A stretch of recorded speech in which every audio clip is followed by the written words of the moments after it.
Block level तक अगर monitoring ठीक ना हो, हमारे एडीओ समाज कल्याण की संभवतः रिव्यूज ठीक से नहीं हुए, तो गांव से ब्लॉक से लोगों को जिला तक आना पड़ रहा है, जो कि उचित नहीं है। उसके लिए हमने इनको लास्ट वार्निंग चेतावनी दे दी है। कार्यभार ग्रहण करते ही नवनियुक्त जिलाधिकारी देहरादून सबिन बंसल एक्शन मोड में नजर आए।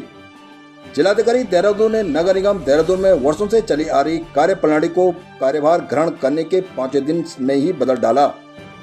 जिलाधिकारी देहरादून सबिन बंसल ने सफाई कार्यों के सफाई व्यवस्था एवं मॉनिटरिंग, कूड़ा उठान, कूड़ा वाहन संचालन, फॉगिंग कार्य, सत्यापन संबंधी कार्य देख रहे मुख्य नगर स्वास्थ्य अधिकारी से यह कार्य हटाते हुए उनके पद के मूल कार्य दिए गए हैं। अब वे अपने पद के मूल कार्य स्वास्थ्य विभाग से समन्वय, शहरी क्षेत्र में डेंगू मलेरिया रोकथाम, सर्विलांस, स्वास्थ्य जोखिम आकलन आदि कार्य करेंगे। सफाई व्यवस्था एवं मॉनिटरिंग, कूड़ा उठान, कूड़ा वाहन संचालन, फॉगिंग, सत्यापन कार्य अब उप नगर आयुक्त द्वारा किया जाएगा, जिसके लिए जिलाधिकारी की ओर से आदेश भी जारी कर दिए गए हैं।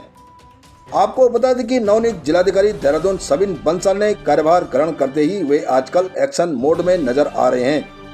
शहर की सफाई व्यवस्था को लेकर जिलाधिकारी की गंभीरता का अंदाजा इस बात से लगाया जा सकता है कि वे पदभार ग्रहण करने के ही दिन से जनमानस से संबंधित विषयों पर त्वरित कार्रवाई कर रहे हैं।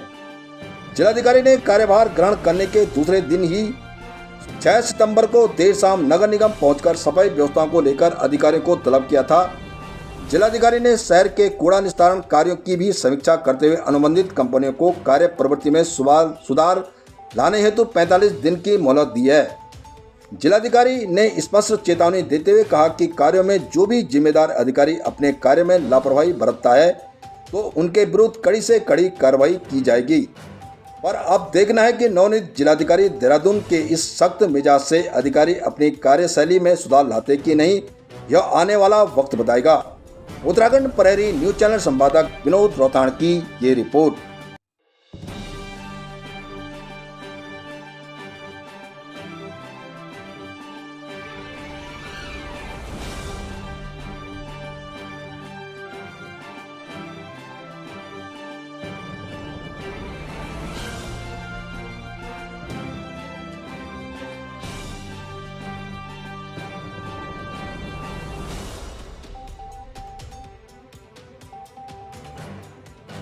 कोई एक्शन डेफिनेटली निर्देशित किया गया है कि नेक्स्ट इंस्पेक्शन में हमारे द्वारा या सीडीओ के द्वारा अगर नेक्स्ट इंस्पेक्शन में 7 दिन से ज़्यादा की पेंडेंसी पाई गई तो appropriate disciplinary action will be taken against the officials as well as the employees. जब हमने रिव्यू किया है सफाई व्यवस्था का तो उसमें ये पाया गया है कि जो हमारी प्राइवेट एजेंसीज इन्वॉल्व हैं, जो आउटसोर्सिंग एजेंसीज हैं सफाई व्यवस्था में, उनके इन्फोर्समेंट को स्टर्न करने की आवश्यकता है, सख्त करने की आवश्यकता है।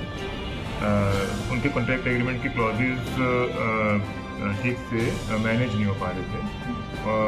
As per their contract agreement उनको रूट टनेज, जो हमारी बेड टनेज है, और रूट कवरेज, ये 2 क्राइटेरिया पे उनको हमने 45 दिन की मोहलत दी है।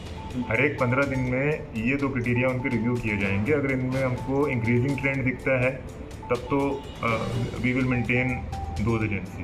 अगर उसमें डिक्रीजिंग ट्रेंड दिख रहा है कि उनकी गाड़ियाँ कम राउंड्स कर रही हैं और वो जो सॉलिड वेस्ट है वो भी कम उठा रही हैं, हमको ट्रेंड से पता लग जाएगा, वो हमारे पास कंप्यूटराइज मैकेनिज्म है, तो उनको नोटिस जाएंगे इन बिटवीन 2 बार वार्निंग उनको हम देंगे। थर्ड जो हमारा फेज होगा 15 डेज का, उसमें we will take a decision to for termination और फॉर मेंटेनिंग देम, और we will bring in new agency.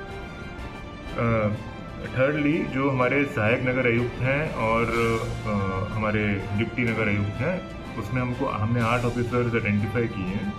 वो अभी लगातार रात को पेट्रोलिंग कर रहे हैं। जो हमारी मॉपअप राउंड होता है नगर निगम की गाड़ियों का, after these agencies have their round, फिर एक मॉपअप राउंड हमारे नगर निगम की गाड़ियों का होता है, जो गार्बेज वल्नरेबल पॉइंट्स हैं 90, वहाँ पे अभी क्या प्रगति है, वो 8 पेट्रोलिंग ऑफिसर्स परसों से राउंड कर रहे हैं रात को। तो वो भी अपनी रिपोर्ट साइमल्टेनियसली देंगे इन एजेंसीज की परफॉर्मेंस के विषय में। तो 45 दिन के अंदर हम डिसीजन कर देंगे।